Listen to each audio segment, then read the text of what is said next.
Olá, agora vamos finalizar o nosso importante capítulo 2, sobre os compartimentos abióticos da biosfera. Analisamos a litosfera, hidrosfera, atmosfera, a circulação de ar e padrões climáticos. É momento de fechar com outros fatores não vivos que afetam e se relacionam intimamente com a vida. A altitude. A altitude se define como a distância vertical, ou seja, para cima de um ponto em relação ao nível do mar. É diferente de altura. Altura é a distância vertical de um corpo. Para a altitude, existe uma referência de onde é medida essa distância vertical. E se define essa referência como o nível médio do mar. Porque, embora possa parecer, o mar não é plano. Possui ondulações, marés altas e baixas, até a pressão atmosférica interfere nesse nível. Por isso se utiliza como referência uma média. Vamos a alguns exemplos extremos para ilustrar nossa análise sobre altitude. As altitudes geralmente são acompanhadas pela medição de picos de montanhas. Conferindo o ranking de montanhas mais altas do mundo, o terceiro lugar é o Kangchenjunga, na fronteira da Índia e Nepal. Seu pico está a 8.556 metros acima do nível médio do mar. O segundo pico com maior altitude do planeta é o K2, entre a China e o Paquistão, com 8.611 metros de altitude. E, como talvez deve ser do conhecimento de todos, a montanha mais alta do planeta, o Monte Everest, marca 8.848 metros de altitude. A título de comparação, o pico mais alto do Brasil é o Pico da Neblina, no Amazonas, cujo pico atinge 2.890 metros de altitude, ou seja, o Everest é quase 3 vezes maior. Mas não só de picos vive a altitude. Nós temos em nosso planeta regiões terrestres que estão abaixo do nível do mar. Chamamos estas de altitudes negativas. Exemplos são o Mar Morto, que está a menos 420 metros de altitude, o Dalol, da Etiópia, a menos 130 metros. Cavernas também apresentam altitudes bem negativas, como a caverna Vorônia, na Geórgia, que atinge menos 2.197 metros de altitude. Analisados estes recordes naturais, mais importante perceber qual o impacto que a altitude possui para a biosfera. Primeiro é o que chamamos de gradiente do clima. A altitude possui um efeito tal como a latitude, pois, quanto maior a latitude, mais inclinados os raios solares batem na superfície, mais frio o clima tende a ser. A altitude funciona da mesma forma. Quanto maior a altitude, mais frio tende a ser. A temperatura está sempre relacionada a ventos, umidade do ar e chuvas. Uma montanha pode estar numa zona intertropical, dominada por densas florestas equatoriais. Mas sua vegetação muda conforme a altitude. Quanto mais alto, mais frio, diferentes espécies se adaptam a esse gradiente de temperatura. A altitude também apresenta diversos efeitos sobre os organismos, pois quanto maior a altitude, há menos pressão atmosférica. Isso quer dizer que há menos oxigênio à disposição, menor umidade e os raios ultravioletas são mais intensos. Até 2.000 metros de altitude os efeitos são quase nulos, imperceptíveis.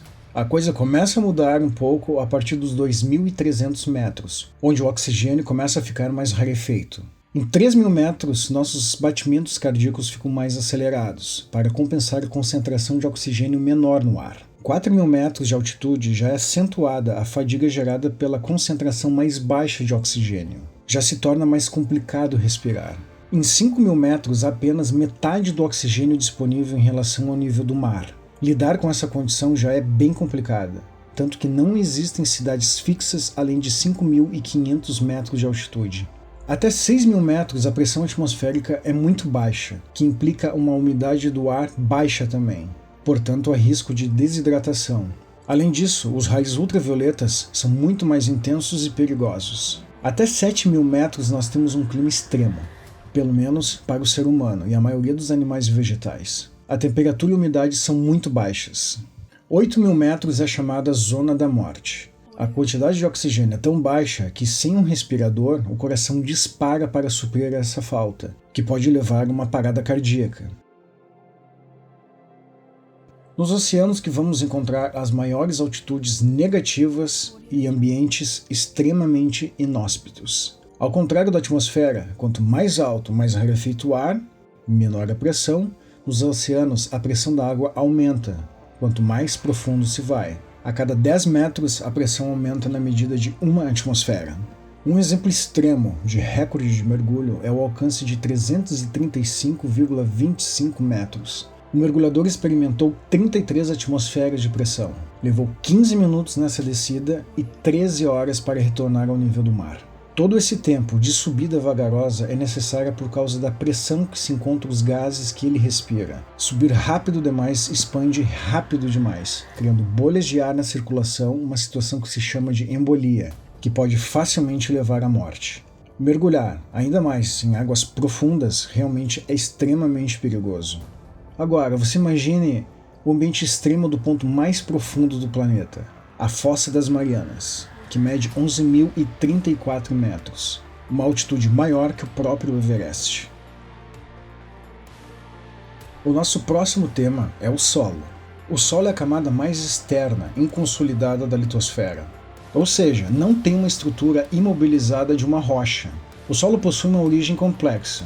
É o resultado do intemperismo, ou ação da temperatura, escoamento de água, clima e do relevo.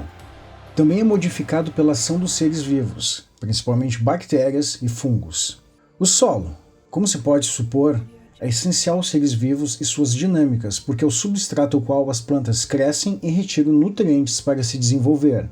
É a parte importante dos movimentos de nutrientes que chamamos de ciclos biogeoquímicos. É de onde se desenvolvem os ecossistemas terrestres.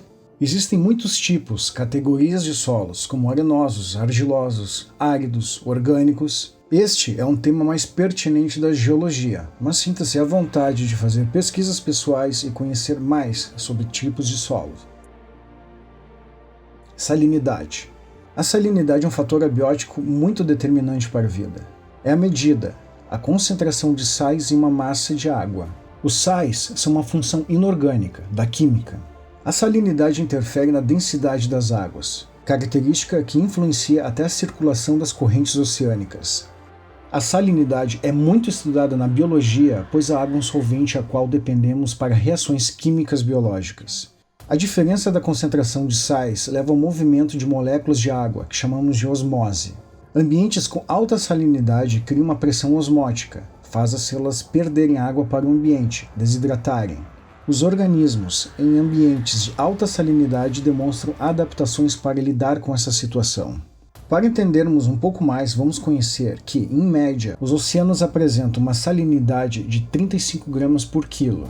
Se você já tomou o famoso caldo ou caixote quando estava se banhando no mar, você sabe que esses 35 gramas por quilo é bem salgado.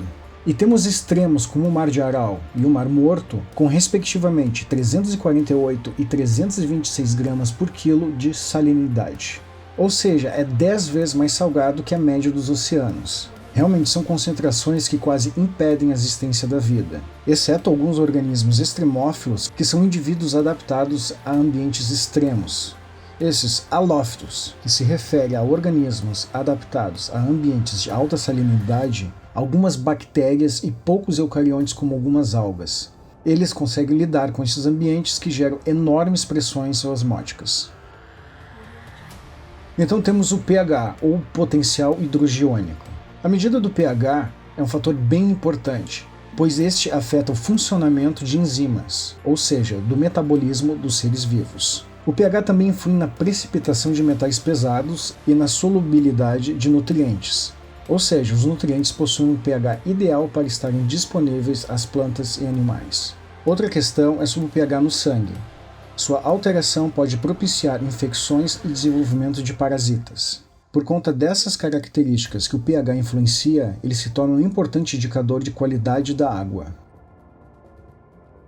Por fim, vamos finalizar esta lição com nutrientes, que são um fator abiótico. Um nutriente é qualquer composto químico que é necessário para o metabolismo. Podemos dividir em macronutrientes como água, carboidratos e lipídios, que são necessários em quantidades maiores para a manutenção do metabolismo, da vida. Micronutrientes não se referem a nutrientes de tamanho menor, mas que estes são fundamentais para o metabolismo, mas em quantidades pequenas. Vitaminas, minerais e fibras se enquadram nessa categoria. É um conceito bem simples e fundamental, e justamente por causa disso, um dos fatores mais importantes para o crescimento populacional, distribuição e riqueza das espécies. É a partir da disponibilidade de nutrientes que os indivíduos e espécies interagem entre si, causando interações ecológicas como competição, a predação e o parasitismo. Para fechar, vamos mais uma vez lembrar que o estudo da ecologia se refere a compreender padrões de distribuição, aonde as espécies estão, a riqueza, quão rara ou não são as espécies, e diversidade, quantas espécies diferentes existem no local. E estes fatores, distribuição, riqueza, diversidade, são fortemente impactados pela latitude, pelo solo, a salinidade, o pH e a disponibilidade de nutrientes.